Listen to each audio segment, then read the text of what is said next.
Hello! Hi! Welcome to our channel. ఈరోజు నేనైతే మీ ముందుకు ఒక మంచి రెసిపీతో వచ్చేసానండి. ఏంటంటే హ్మ్, చెప్పేసేనా? అటుకుల గారెలండి. కృష్ణాష్టమి కదా రేపు మీ అందరికీ.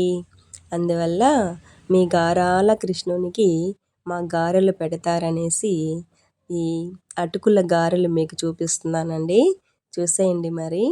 అటుకులు బాగా కడిగి పెట్టుకోవాలండి. నానబెట్టాల్సిన అవసరం అయితే లేదు. నెక్స్ట్ వచ్చి ఉల్లిపాయలు బాగా సన్నగా తరుక్కోవాలండి. నేనైతే 2 పెద్ద ఉల్లిపాయలు సన్నగా తరుక్కుంటున్నానండి. ఇలాగా సన్నగా తరుక్కొని పెట్టుకోవాలి. ఎంత సన్నగా తరుక్కుంటే మన గారెలు ఎంత బాగా వస్తాయండి. ఎందుకంటే మనం అటుకుల్లోకి ఈ సన్నగా తరిగిన ఉల్లిపాయలు, మళ్ళీ సన్నగా తరుక్కున్న పచ్చిమిరపకాయలు, నేనైతే పచ్చిమిరపకాయలని కట్టర్తో కట్ చేస్తున్నానండి. ఎందుకంటే పీసెస్ చాలా చిన్నవిగా కావాలి మనకు. అందువల్ల తర్వాత కరివేపాకు, కొత్తిమీర సన్నగా తరిగేసి అటుకుల్లో కలిపేసుకుంటున్నానండి. తర్వాత సాల్ట్ కొద్దిగా వేసుకోవాలి. సరిపడా అంత వేసుకోవాలండి. జీలకర్ర కొద్దిగా వేసుకోవాలి. టేస్ట్ చాలా బాగుంటుందండి జీలకర్ర వేస్తే. నేను బైండింగ్కి అయితే కొద్దిగా గోధుమ పిండి తీసుకుంటున్నానండి. మీరైతే మైదా కానీ, కార్న్ ఫ్లోర్ పౌడర్ కానీ, శనగపిండి కానీ తీసేసుకోవచ్చు. ఏది అందుబాటులో ఉంటే అది తీసుకోవచ్చండి.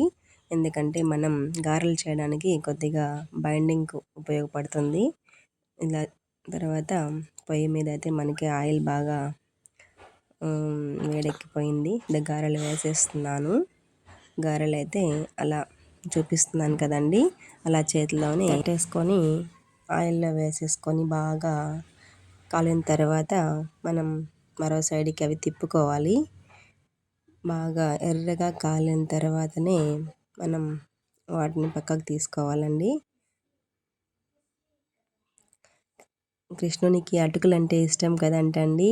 అందువల్ల నేను మీకు అటుకులతోనే నైవేద్యాలు చేయడానికి అటుకుల పాయసం, అటుకుల గారెలు, ఇంకా అటుకుల రెసిపీస్ చాలా ఉన్నాయండోయ్. ముందుకు చూసేద్దురు. కానీ నేనైతే ఈ రోజుటికి మా పిల్లలు నాస్టాకే అడిగారండి అటుకుల గారెలు చేయమని చెప్పి. అందువల్ల తిని చెప్పమంటున్నారు. తింటూ చేస్తున్నామండి. చేస్తూ తింటున్నాము. బాగా అయితే ఎంజాయ్ చేస్తున్నాం. ఇవాళ ఆదివారం కదండి, ఇంటి దగ్గరే ఉంటాం కాబట్టి పిల్లలకు చాలా ఇష్టమైనటువంటి గారెలండి.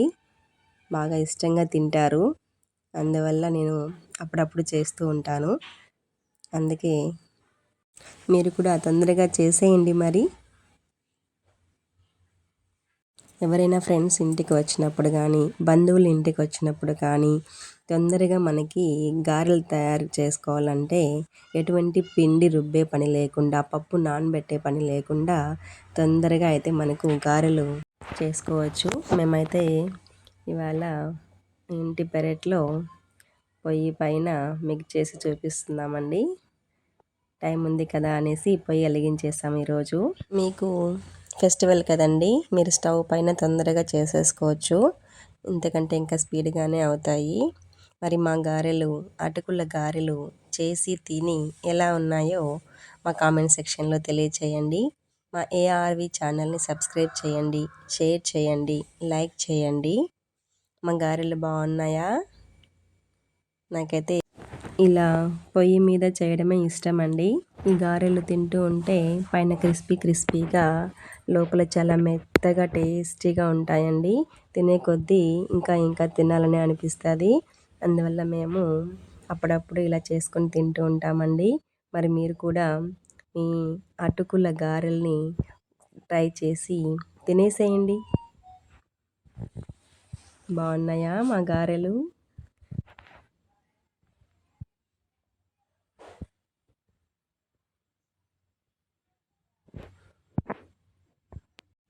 ఆహా ఏమి రుచి అనరామై మరచి రోజు తినగని మోజే తీరనిది అంటారండి ఖచ్చితంగా ఈ గారెలు తింటే.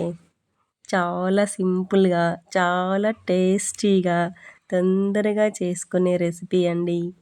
మా ఈ అటుకుల గారెల్ని మీరు కూడా తిని ఎంజాయ్ చేయండి.